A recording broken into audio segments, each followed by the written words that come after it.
news32.org.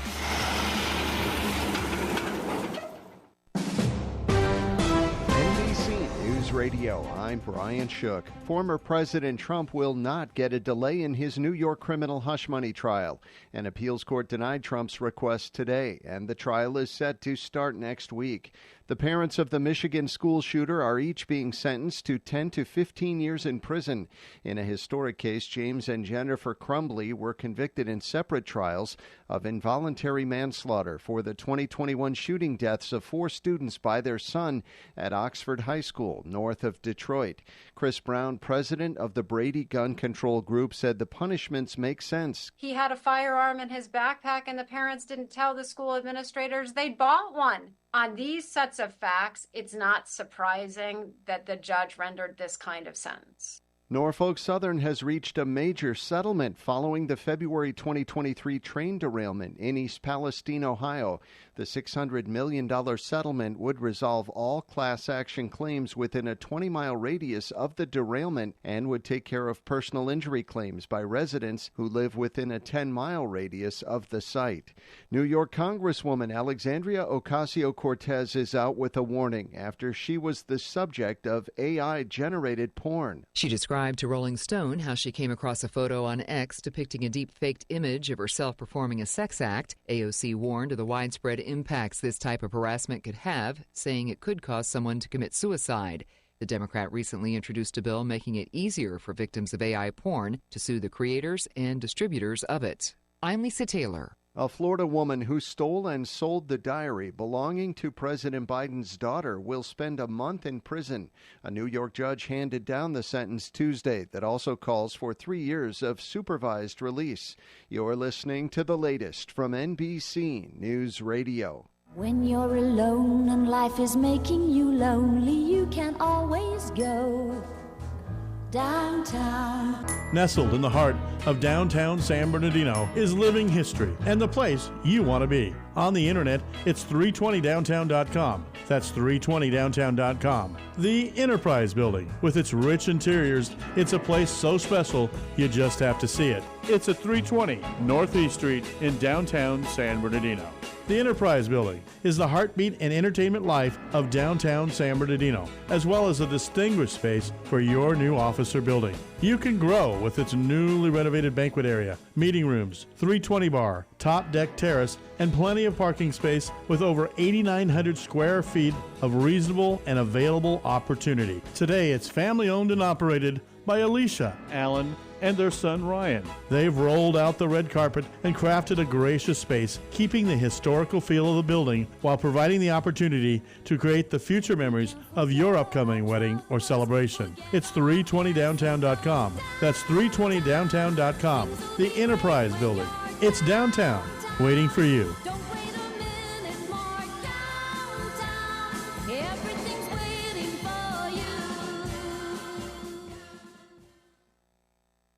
Early diagnosis of breast cancer is the key to survival. Test today. This health reminder from Leanne Thomas, Professional Realty Services, serving the Inland Empire with quality and pride. If you're in the market to buy or sell real estate, look to a name you can trust. Call 951-454-3805. Again, 951-454-3805, or visit thejetteam.com. Like and follow them on Facebook. That's Leanne Thomas, Professional Real Estate Services, Real Estate, calibrate number 0170416.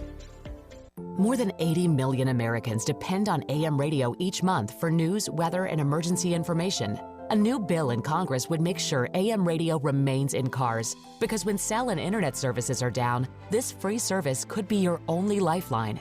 Text AM to 52886 and tell Congress to support the AM Radio for Every Vehicle Act. Message and data rates may apply. You may receive up to 4 messages a month, and you may text STOP to stop. This message furnished by the National Association of Broadcasters.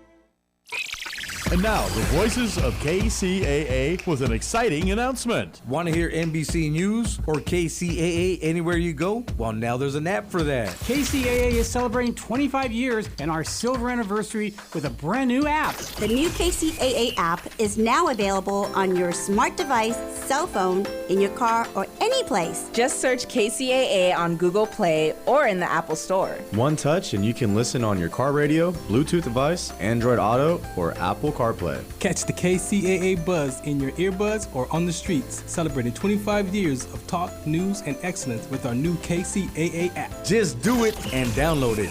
KCAA, celebrating 25 years.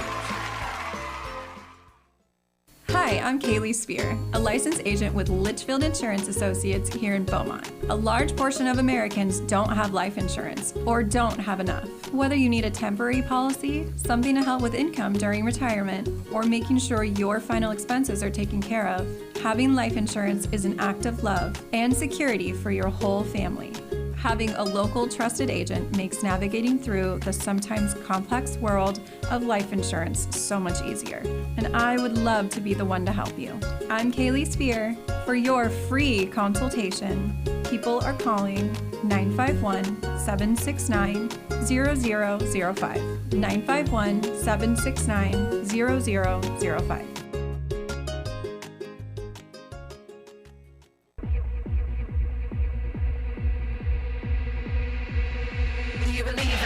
Satisfies you, believe in a God that opens eyes. Do you believe in a God that tells you lies, or do you believe in me? Do you believe in a God that brings you down? Do you believe in a God that wears the ground? Do you believe in a God that makes you bow, or do you believe in me? Do you believe in a God that satisfies? Do you believe in a God that opens eyes? Do you believe in a God that tells you lies, or do you believe in me? Do you believe in a God that brings you down? Do you believe in a God that wears the ground? Do you believe in a God that makes you bow, or do you believe in me?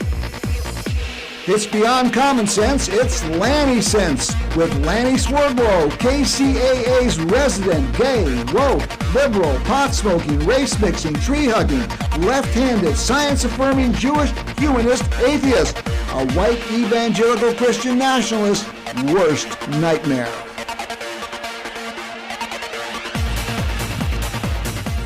Okay, white Christian nationalist, wake up. You're having a nightmare because Lanny's back on KCAA with Lanny Sense, and I want to welcome all the listeners on 106.5 FM and 1050 AM and all the viewers at kcaradio.com. It's kind of cool that you can actually see us as well as hear us if you have the internet. But if not, if you're driving your car, we're going to make your drive really interesting tonight for the next hour because we got a great show for you with our special guest, Joseph Pinion, and I'll be introducing him in just a few minutes. Right now, though, I want to say thank you to the Riverside County Democratic Party and the AD47 caucus for giving me the Bosworth Award, the 2024 Volunteer of the Year Award. If you're on the KCA radio, you can see me holding it up here. And I received this award. I'm not really sure why they gave me the award, but they thought I was worth it, and they gave me the award. So thank you very much, Riverside County Democratic Party and the AD47 caucus. Getting involved politically, getting involved with the Democratic Party has been really very excited. I've been involved with them for, almost over 10 years now. And it keeps me off the streets and out of trouble. So that's probably a good thing. I'm not so sure some of the people in the party think it's such a good thing that I'm there because I'm a little off the wall. After all, I am that, as I call myself, resident gay, woke, liberal, pot-smoking, race-mixing, tree-hugging, left-handed, science-affirming, Jewish, humanist, atheist. And so, I'm so, if Einstein said the space is curved, the universe is curved, so I am so far to the left that I'm probably curving all the way over to where the right is. And it's going to be quite a collision. It's sort of like an immovable object meeting an irresistible force. It'll be interesting to see. Okay. I want to mention a couple things. If you are interested in some of the subjects I cover here, I have two websites that you might find of interest. One of them is marijuananews.org, and the other is scientificfreethinkers.com. Now, Marijuana News, yeah, right. MarijuanaNews.org is, it's about marijuana. And we have a local organization called the Marijuana Anti-Prohibition Project.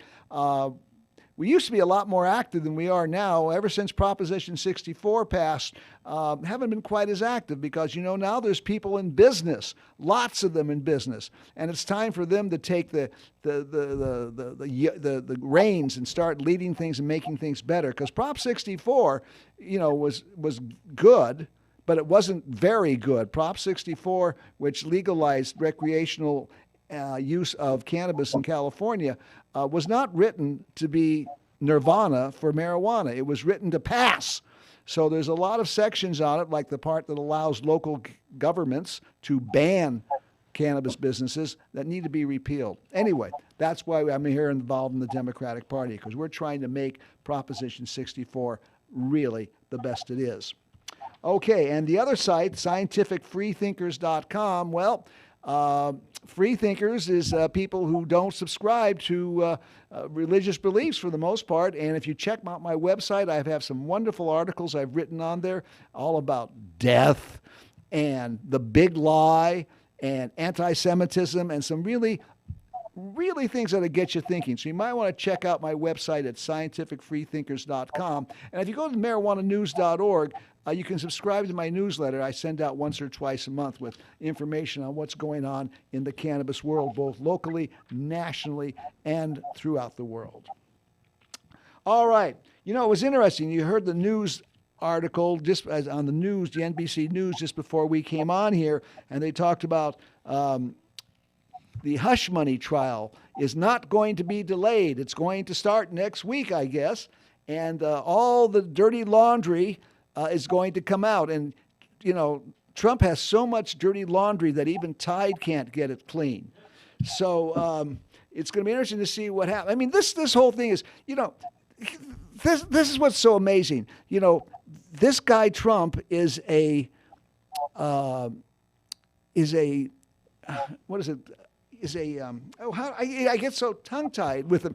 Con man, yeah, no, he's a pussy-grabbing, porn star screwing, lying, unbelievable things there. And this money, he's so cheap. He is so cheap that he tried to pass off this payoff to Stormy Daniels as a campaign contribution.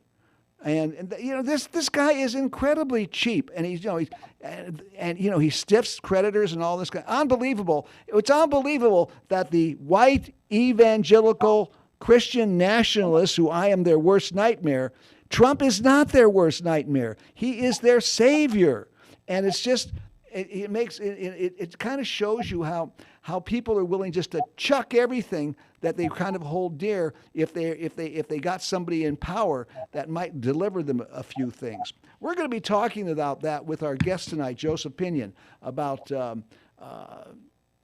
why things are like they are in this country today, and what the progressives are proposing to do about it, and how we can do things a lot better than what's going on right now. Okay, so there's one article I did want to read. It came out of MSNBC, and this is just how low can this guy get? I mean, we know he lies. He's the biggest liar president we've ever had. I think, what is it? They said Washington Post has him lying 30,000 times. My gosh, 30,000 times. Anyway, this is an article titled "Trump's Rhetoric About Biden, Cocaine, and Drug Tests Gets Weird." That's not the only thing that gets weird with him, but this really is. In a 2016 presidential election, Donald Trump suggested that Hillary Clinton might be on performance-enhancing drugs. And 4 years later, he was even more aggressive in pushing the line that Joe Biden might also be on performance-enhancing drugs. Now, this was when he was still president when he said this. And at a White House briefing, one of the reporters asked, was this an attempt at humor? And he replied, no, I'm not joking. He really believes that they're taking performance-enhancing drugs. And now last month, he rolled out the exact same line again. though apparently he's decided this time to add a new twist, the stale nonsense. When the presumptive GOP nominee sat down with conservative host Hugh Hewitt, for example, Trump suggested that the incumbent Democratic president might actually be on cocaine. Here's what the transcript that he said. Quote, I think what happened is, that white stuff that they happened to find, which happened to be cocaine in the White House, I don't know. I think something's going on there because I watched this State of the Union and he was all jacked up at the beginning. By the end, he was fading fast. There's something going on there. I want to debate, and I think debates with him at least should be drug tested. I want a drug test, end quote. It's unbelievable, because the president, the Republicans had been saying that, characterize Biden as a semi-comatose dementia patient who couldn't remember, whether he put his socks on or not. That would be sleepwalking through the West Wing. But that's not what the State of the Union piece. It was an excellent presentation and anything but a sleepy guy. And so they had to come up with something new. He wasn't the sleeper, so now he was on cocaine. Unbelievable. But what really changed that with all the drug use that was going on in the Trump White House for the Trump to point the finger at Biden is just unbelievable. Okay. And now the other thing, and so let's get, the other thing, of course, is that, they talked about the $26 million that Biden raised with Clinton and Obama at that fundraiser in New York. And then Trump had another fundraiser a few days later, and he raised over $50 million. And who did he raise them from? He raised them from billionaires who came there and donated all this money to him. And he told them that he's going to see to it that that $1 trillion tax cut that so enriched billionaires will stay, and suggesting, of course, that any money that they give him will be a pittance compared to what they will reap in tax breaks if he is elected president. And he will see to it that the billionaires get these tax breaks, and the billionaires will see to it that he gets enough money to dwarf what the Democrats will be able to raise. Right now, the Democrats have more money, but that's not going to last long. A couple of those billionaires will sit there and write a couple $100 million checks to Trump, and the Democrats are going to be laughed in the dust with that. And so it's going to be up to my show, Lanny Sense, to counter that and convince everybody to vote for Biden. Oh, anyway, that's crazy. All right, so let's go to our guest. Joseph Louis Pinion.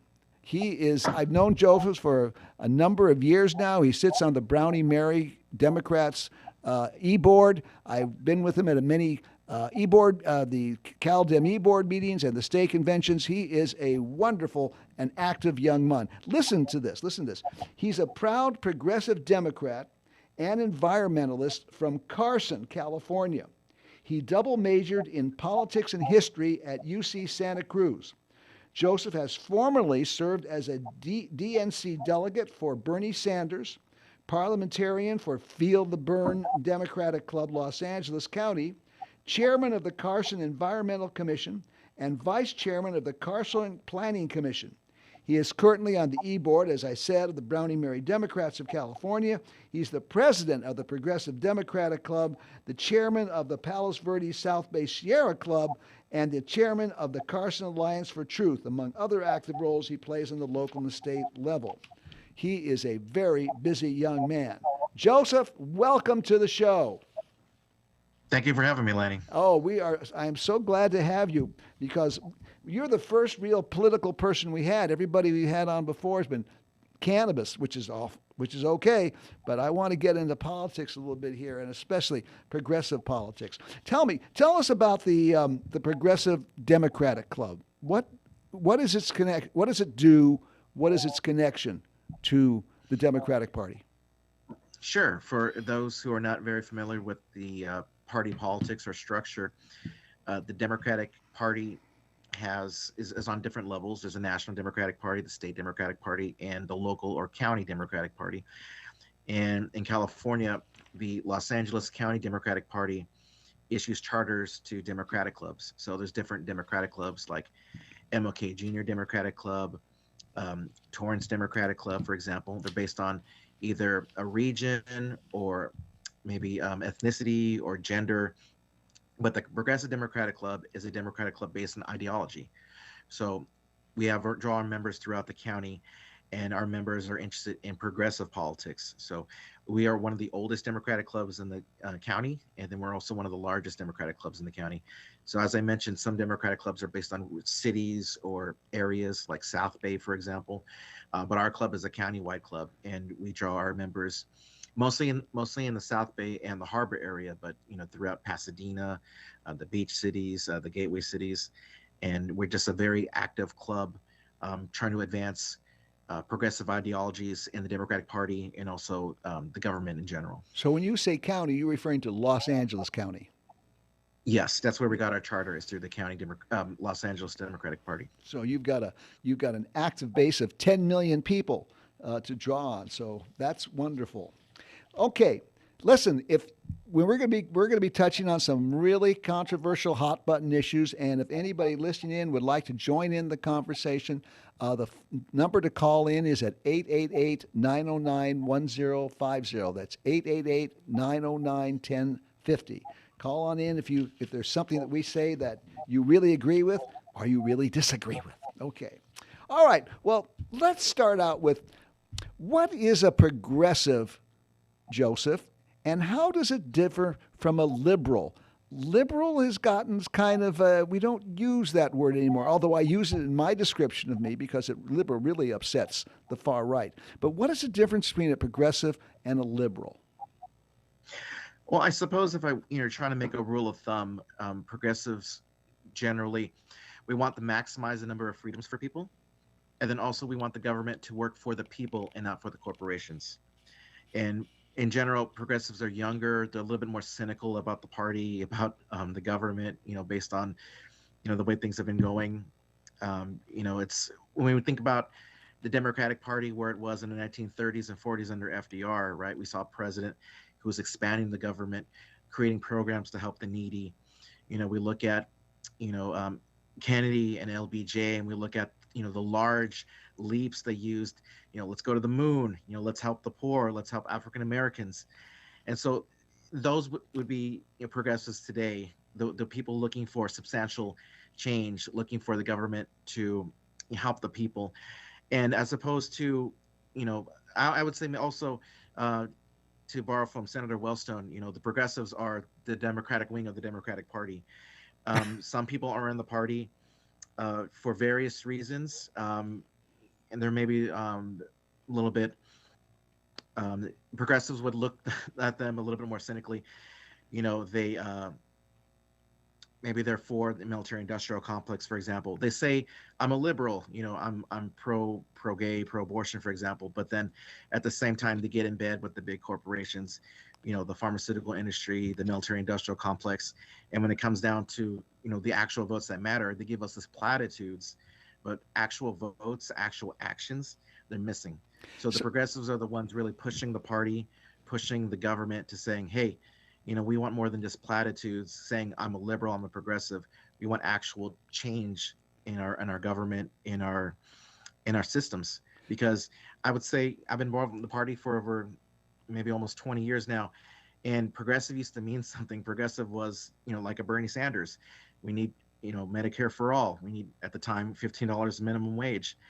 And after Bernie ran in 2016, it seemed a lot of people became progressives, but they started calling them progressives, but they weren't actually progressives. They still held the old beliefs. And, we're still trying to push those people to actually be progressive. So I know that's kind of a long answer, but in general, the progressives are pushing the party, pushing the government at large to enact those changes to help the people and not necessarily the corporations, like the military-industrial complex, the pharmaceutical industry, and et cetera. So would you say that President Biden is not a progressive, but is a liberal?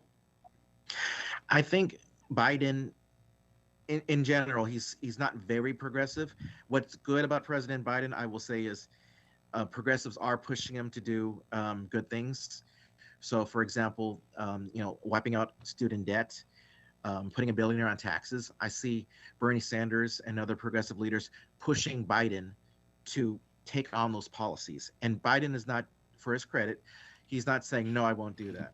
So he is being pushed to adapt those progressive policies. And so, again, people can be cynical, but at least Biden is willing to be pushed into the progressive direction. So that's way better than what we could have under Donald Trump, or even potentially, let's say, for example, the Kennedy administration. So, we can't push Biden to do the good progressive changes. Okay, because liberal. I like I said, I use the term. It's become kind of a dirty word, which to me is kind of a shame. But I use the word progressive now because somehow liberals gotten that. But that's why I put it in my thing there, because people get upset over liberal. Anyway, all right, let's talk about some specific things on how progressives would address certain issues. And one of the major issues is the economy. We had some horrible inflation, but it's coming down now. How does the progressive see how the economy is going, and what should be done to make things better? Sure. And as you mentioned, the inflation rate is down. However, it's not deflation. So we've already had these several months of very high inflation rates. And so even though the inflation rate came down, it's still very high. And for people out there, people have to work 2, sometimes 3 full-time jobs, and they can still barely pay the rent. Or maybe you have 2 full-time jobs, you're living in your car, and that's because you rather live in your car so you can afford food and medicine. So again, as progressives, what we're seeing is not just, the platitude saying the stock market's up. Well, that's good for people who own large amount of investments in the stock market. But for the average person who doesn't own a 401k, for the average person who's going to be working until they die, that's not benefiting them.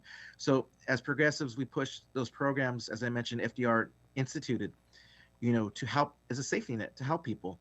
So when you retire on Social Security, you're not eating dog food.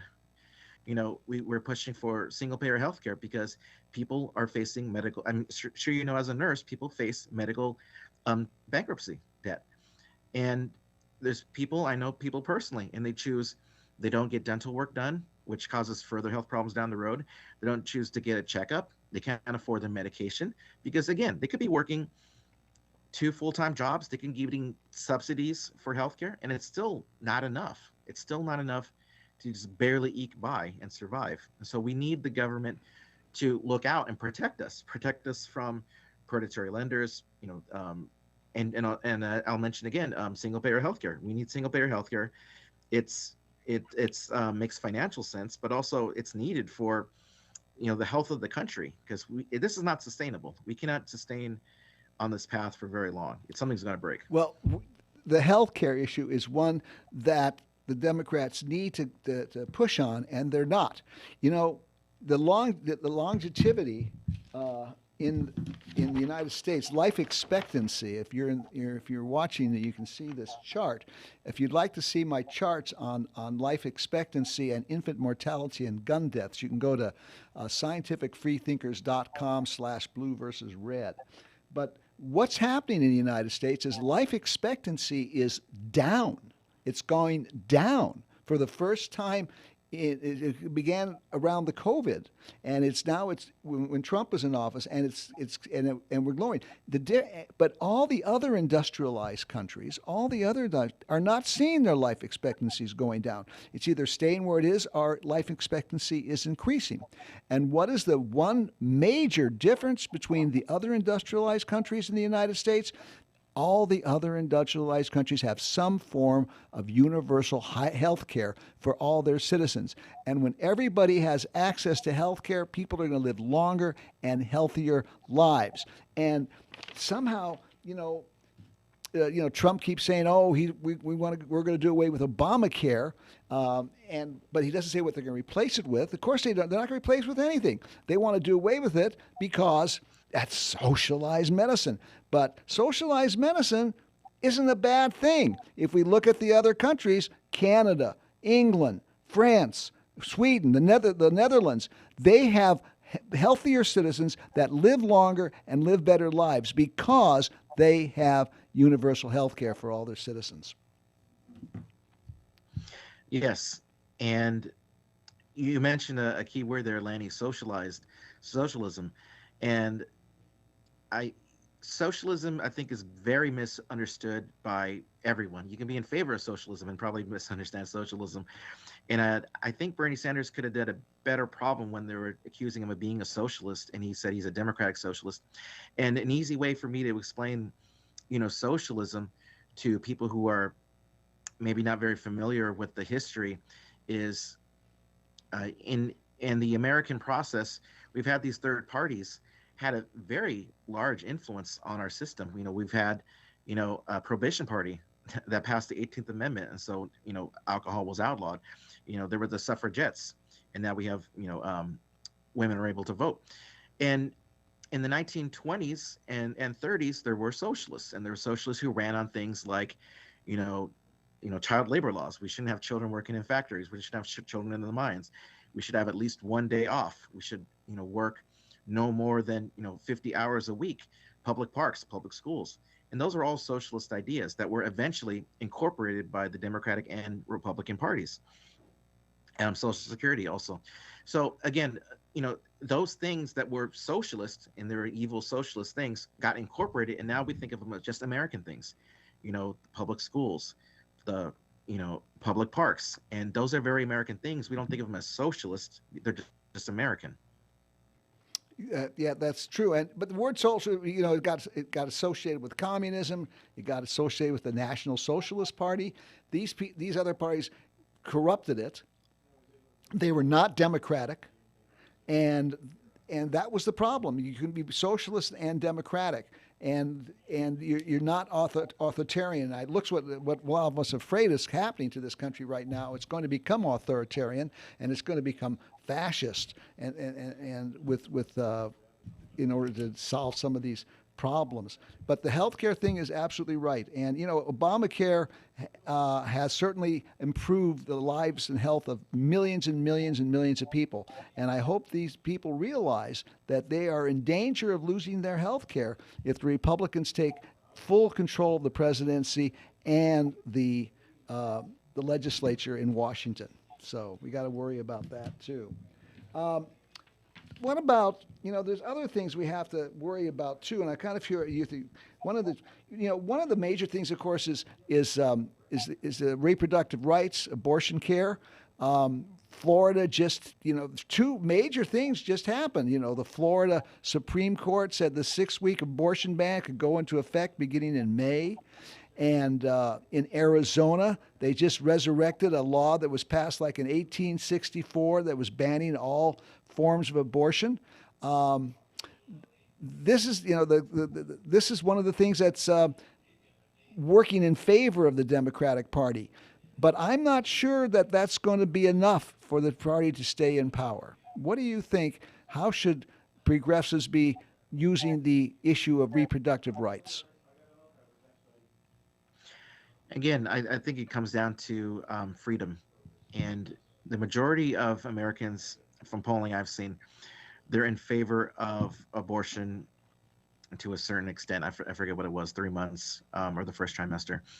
And, people have different opinions on abortion, but the Republican Party is beholden to a very, very extreme position that is out of touch with most Americans. So I think in that regard, they're overreaching. They're holding a position that's not really tenable to the voters. And we've seen when the question of abortion or reproductive rights are on the ballot, the American people are voting in favor of abortion to enshrine abortion rights. So I think, once it's left to the people, they're choosing to enact those rights. But again, I think also the younger generation is a little bit cynical to the party too, because we get those fundraising emails all the time. Give us money, protect abortion rights. Give us money. And I've seen people comment. It's like, where was the party or the government protecting these rights? Since Roe v. Wade was passed, or decided. Those rights were enshrined by law. We just allowed it to go just by the Supreme Court decision. But now it's we've been it's been like a sort of Damocles over us. The Republicans are going to do this, give us money. Republicans are going to do that, give us money, and they could have potentially enshrined those rights and took away that threat. Oh, you mean like pass legislation? Yes. Putting yes, and that's not going to happen right now in Congress. No way. In fact, they're trying to pass. Of course, if the Republicans take over, they're going to pass an abortion ban federally, which is going to nullify all the state laws that allow abortion care for women. And people don't seem to understand. Well, maybe they do understand. We'll see what happens in Florida. DeSantis just put out a press conference or whatever it was where he said Florida is now not a swing state. It is a Republican state. And I'm just wondering with this, the Supreme Court that said that the 6-week abortion ban can go into effect in May also said that the initiative to enshrine abortion rights into the Florida Constitution is going to go before the voters in Florida. So this is going to be a very interesting battle to see what happens. Will this be an issue that's going to bring Democrats and independents and women out to vote and be active and turn Florida at least back into a swing state, if not a Democratic state? And the same in Arizona. Arizona is a swing state. And here now they have this 1864 law, I guess, I'm not sure that's the year, I think it was 1864, that bans all abortions. So it's going to be interesting to see how this issue affects the election. You can see where Trump is already, he's coming out now saying, oh, I think it should be left to the states. But that's just another lie of his. He's saying that now because he realizes that this issue could cost him a lot of votes. So he's going to say, we're going to leave it up to the states. But by golly, once he gets into the presidency, he'll get Congress to pass that abortion ban and pay off all those evangelical Christians who have been so supportive of him. I get so frightened when I see these pictures of Trump sitting when he was in Washington as president, and these people would be around him, laying their hands on him and praying on him. This is an incalculable violation of the separation of church and state, and that's what I'm really. That's this whole thing, and this whole abortion thing is, of course, the church. It's religious teachings being codified into law and telling women what they can and cannot do with their own bodies. Yes. I forget the name of the second state. I think it was a Midwestern state, but I know in I believe it was Nebraska when the issue of abortion rights came onto the ballot, that passed overwhelmingly. And I think Kansas and Ohio as well. Was it Kansas and Ohio? So again, I think if left to the people, they will enshrine or protect abortion rights.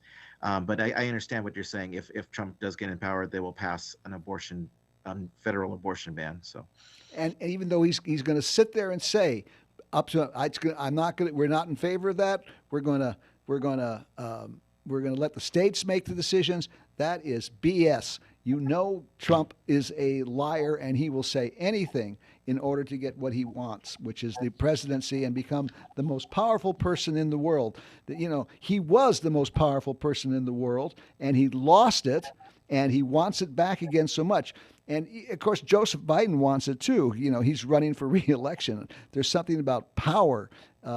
Henry Kissinger said power is the world's greatest aphrodisiac. So maybe that's why both Biden and Trump, who are way past the point where they should either be running for president anymore. But that's the way we're going to be, and that's what it's going to take place. All right, let's hit on another issue here we could talk about.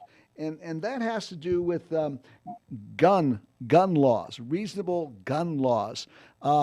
This country has gone nuts with its Second Amendment, and one of the things I point out in that chart is that gun deaths are highest in red states, where Republican legislatures have been making it easier and easier to get guns and to carry guns, and they're considerably lower in blue states where the legislatures try to enact reasonable gun laws. Now, how do progressives feel we should be dealing with this problem of guns? And they're really bad now. What is amazing is that more children die from guns than any other reason. It used to be car accidents. Now kids die more from guns. What needs to be done?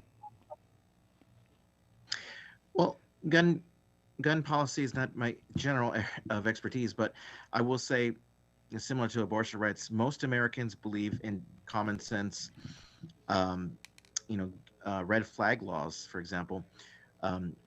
Most Americans believe that we should be allowed to own weapons, but children shouldn't have access to them.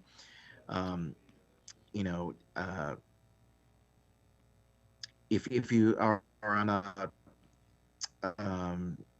terror watch list, for example, you shouldn't have access to a gun. If maybe you have a restraining order against you, you shouldn't have access to a gun.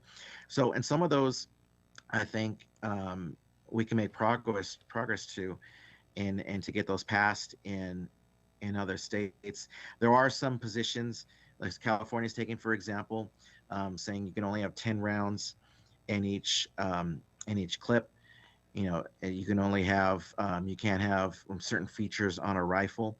I don't think would pass, in a lot of even blue states. Vermont, for example, I know has a very strong hunting tradition. So I don't think there'll be a one size fit all for gun policy in that regard. But again, the red flag laws, giving, say, education for new gun owners, not allowing children to have access to firearms. I think those are common sense things that most Americans agree with. And if we need something passed, we should focus on that first, as opposed to having a California law policy enacted nationwide. I don't think that most states would probably go for that. You touched on, hunting guns.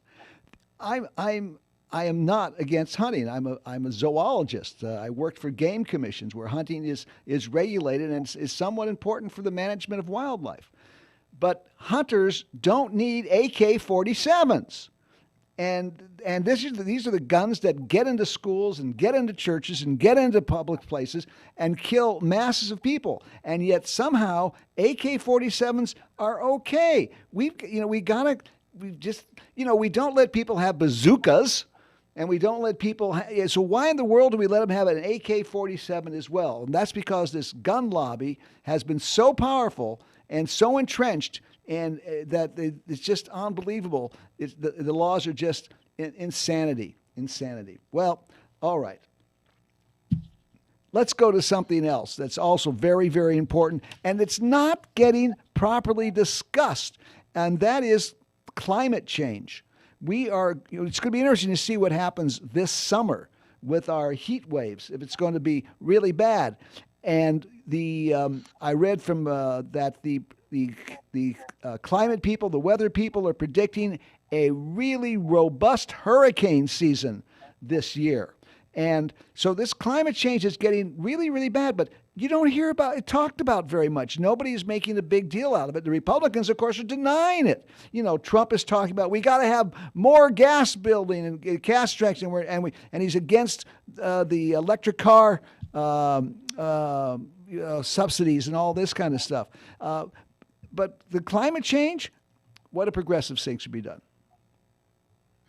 I mean, they definitely think a lot more needs to be done.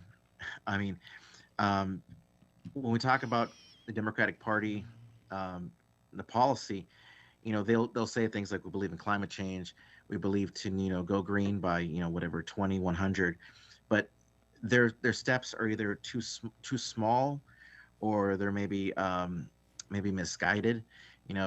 Like let's say issuing carbon credits, for example. So it'll be green over here. We'll plant some trees in this neighborhood, but over in the state next door, we can pollute the hell out of it. So especially the younger generation and the progressives, a lot more needs to be done with climate change and environmental issues. We look at, what happened over in, I believe it was Detroit, right? With the lead in the water.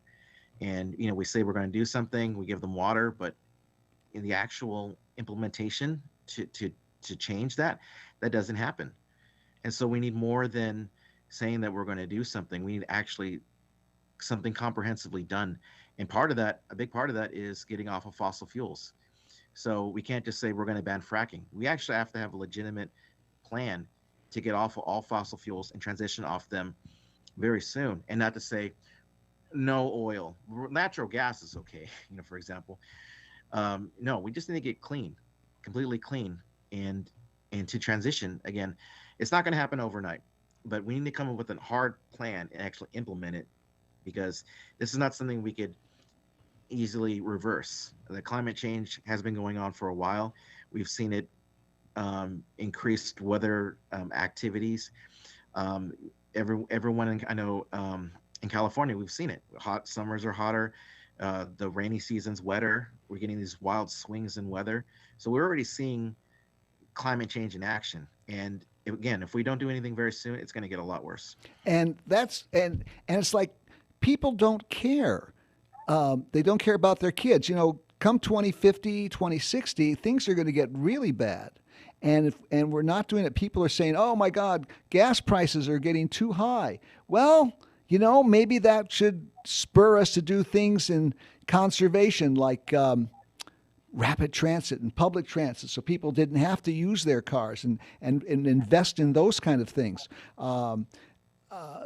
Because it's like they don't care about their kids. They don't care about their kids. They're going to be living in this really screwed up environmental world in about 30 or 40 years. So kids who are now 10 and 15 years old, they're just going to be in their 40s and 50s.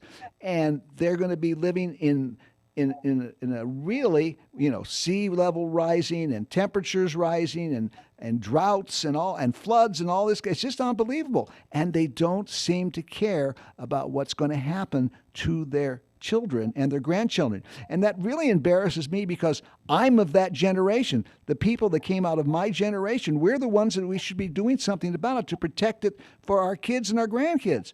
And we're not doing it. We're doing just the opposite. I just read that the amount of carbon dioxide, methane, is highest as it has ever been, and it's going higher. We're not willing to do the sacrifices that we have to do to make that.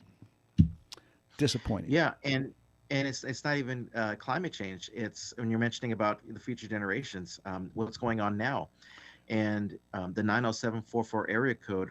I don't know if it's currently, but at least a few years ago, had the highest child asthma hospitalization rate for children, and that's because we live near oil refineries. These oil refineries are not out there in the desert; they're here in the cities. We're suffering the effects from the pollution. There was an MHF near explosion in Torrance several years ago. And if the MHF tank exploded, because there was an explosion, but it didn't hit the MHF tank. But if there was, it would have sent a World War I style toxic gas cloud to kill thousands of people. We have storage tanks over in San Pedro, that were approved in the 1970s, before environmental regulations that potentially, under earthquake or terrorism activity could explode and again kill thousands of people. So, we have, at least in Southern California, we're living next to all this industry, battery recycling plants, the ports, the freeways, and so it's not even worrying about where the environment's going to be 50 years down the line. People are suffering now. The high rates of asthma, high rates of cancer. We're seeing the effects because we live near these polluted areas. Yeah, and we're not willing to make the changes that need to be made. I've read that electric car sales are down. People are now buying more. It didn't take off. The subsidies aren't enough. They're worried about there's not enough charging stations. And the thing is, the idea of let's move into electrical cars, that's not the answer. The answer has to be, you shouldn't have to need a car. Unless you're living out in the rural area, if you're living in a city, you shouldn't need a car. You should be the transportation should be so good that when you walk out your door, you catch a bus that takes you to the subway and gets you anywhere you want within just minutes, instead of having to get in your car and fight all. I look at Los Angeles. Whenever I go to Los Angeles and with Victor and I stay, and we get caught, and we always get caught in this horrendous traffic. And all I say to Victor, remind me why I'm glad I'm not living in Los Angeles. And I don't know how people can put up with that. Day after day after day of driving in that horrendous traffic, breathing that poisonous air, when it could be solved just by putting in a proper transit system. LA put in a couple subways. They need to put in a lot more than that, but they're not investing. They're still spending billions of dollars on building more roads and build highways instead of building transit infrastructure, so people don't need to have a car to live in Los Angeles. Yeah, as you mentioned about the rapid transit, I heard in news this week about how LA is going to be adding more stops on their metro rails, anticipating the Olympics. Well, they could have did that before. The people, if the infrastructure is there, if it's cheap or even better free to the people, then they're going to utilize it. If the infrastructure is not there, then obviously people aren't going to use it. So you hit a key word there. You said free, and yes. Public transit should be free. And if it is free, people aren't going to be driving their cars, which are expensive. So we've got to, if we're going to reduce air pollution, if we're going to get climate change, one of the things you have to do is free public transportation, and people will stop driving their cars. Yes, because unless you're doing some kind of going to a special area where only the rail doesn't go, people are going to utilize it. If it's free, if it's clean and available, of course you're going to utilize it. It's going to save you time and money. That's absolutely right. But I don't hear anybody talking about free transit. Never talk about it. Well, I'm talking about it here on Lanny Sense, because we're beyond common sense. We're Lanny Sense, and Lanny Sense says free public transit will be a major boon to the country. It'll give a lot of jobs, and it will solve a lot of our climate change problem. Listen, we're running out of time here. Is there any kind of passing thoughts or things you'd like to kind of leave our listening audience with? Sure. As I mentioned before, I've been involved in party politics for probably nearly 20 years. And I did see a big change when Bernie ran in 2016. He brought a lot of new people to the party. Most were young, but some people were even older. I've seen people in the 50s and 60s join. They were not interested in politics, but when Bernie ran, he inspired them to run, to be a delegate, to be involved in the state party and the local party. And so I tell young people, the opposition, either the Republicans or even the neoliberals in the party, they want you to not be involved. They want you to quit. You can be very cynical. I've experienced a lot of losses in the party, losses in local government, and I can't ever let it get me to the point where I quit, because although the wins aren't very often, although the wins may not be major, I know the opposition wants me to quit. They want me to give up. And anytime that you're involved, anytime you're still fighting back, they don't win, because as long as we keep fighting, we can push. We can push to enact changes on the local, on the state, and the national level. And I've seen a few changes, some bigger than others.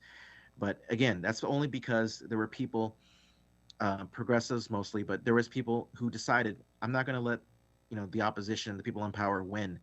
I'm going to fight back. I'm going to protest. I'm going to vote. I'm going to be a delegate. And all the changes we have, all the positive changes we have, is because of those people who decided to be active in the fight back. And one of the things is we need to get more young people involved. People like you, Joseph, people young and get active, because they're not willing to take half a pie. They want things done now, and that's what you're pushing for. And how can we get more young people involved? A lot of them just get turned off. Yeah, and I think Well, I guess it depends on what type of person they are, because there's different roles in this movement for everybody. Some people are activists. They don't want to be a delegate. They don't want to travel to Sacramento or across the nation, to vote as a delegate. They can't follow meetings or make motions, but they'll go out and protest every single time. And we need those people. And there's people who are the opposite, who love to sit in meetings and to write letters, and they don't want to go out in the street with a sign to protest. And we need those people too. So there's a role for everybody in this movement. Find out what you're interested in, get active, look for other progressives that are active for advice and for mentoring, and we'll find a place for you, because there's a place for everybody in this movement, again, to enact those changes that need to be done. And it's not something, we'll worry about it, next generation, we'll worry about it a few years down the line. There's things happening now that we need people active in right now to make changes right now, because every single week, every single month, there's meetings going on, there's decisions being made that are affecting lives. And again, unless you're active and involved in it, you're just ceding your power to the establishment. That's absolutely correct. Okay, well, Joseph, I want to thank you so much for joining us. Do you want to leave any kind of contact information for people who might want to get hold of you, or is there anything to discuss these things or find out about the Progressive Democratic Club? In that chat button? Should I send it in that chat button, Lanny, or give it to you? You just give it over the air. I will give everyone the contact for the Progressive Democratic Club, which is prodems.org, prodems.org. And you can get a hold of me there. My information is in there, and it's also how to join the Progressive Democratic Club. Very good. Prodems.org. Joseph, thank you so much for taking the time to join us. It's been an interesting hour.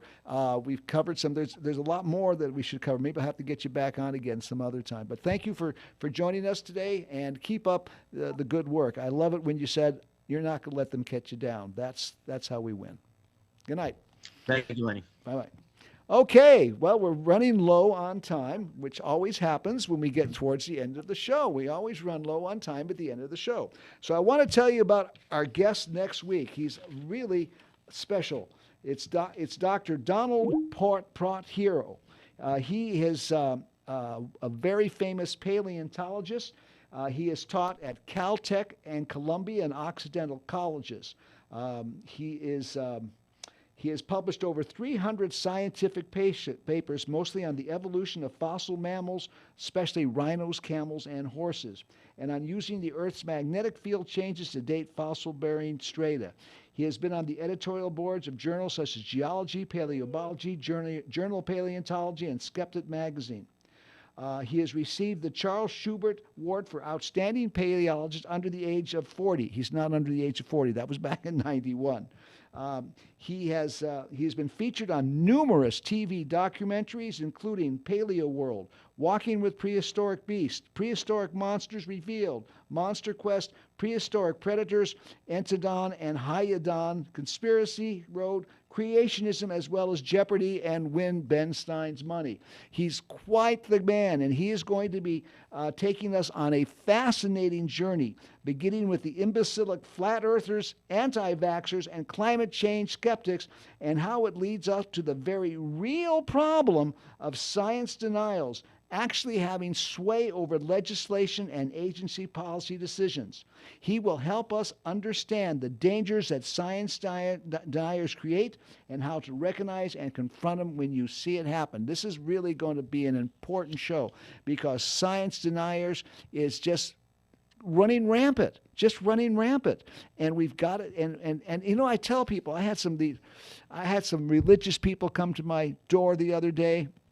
And they wanted to, and I said, listen, I got a little test for you. I want you to go one day without religion, deny God existed, and see how that changes your life. Go one day. And I said, and then go one day without science. Don't flush your toilets. Don't start your cars. Don't take your pills. Don't do anything that has science in it. And you know what? You wouldn't survive more than an hour, probably. Hey, listen, join us next week with Dr. Port-Hero. And we're going to talk about science denyism and how it is a danger to our society. Thank you. Good night. Thank you for joining me on Lanny Sense. Please tell your friends every Tuesday at 8 p.m. on KCA Radio, 1050 AM, 105.6 FM, and at kcaradio.com.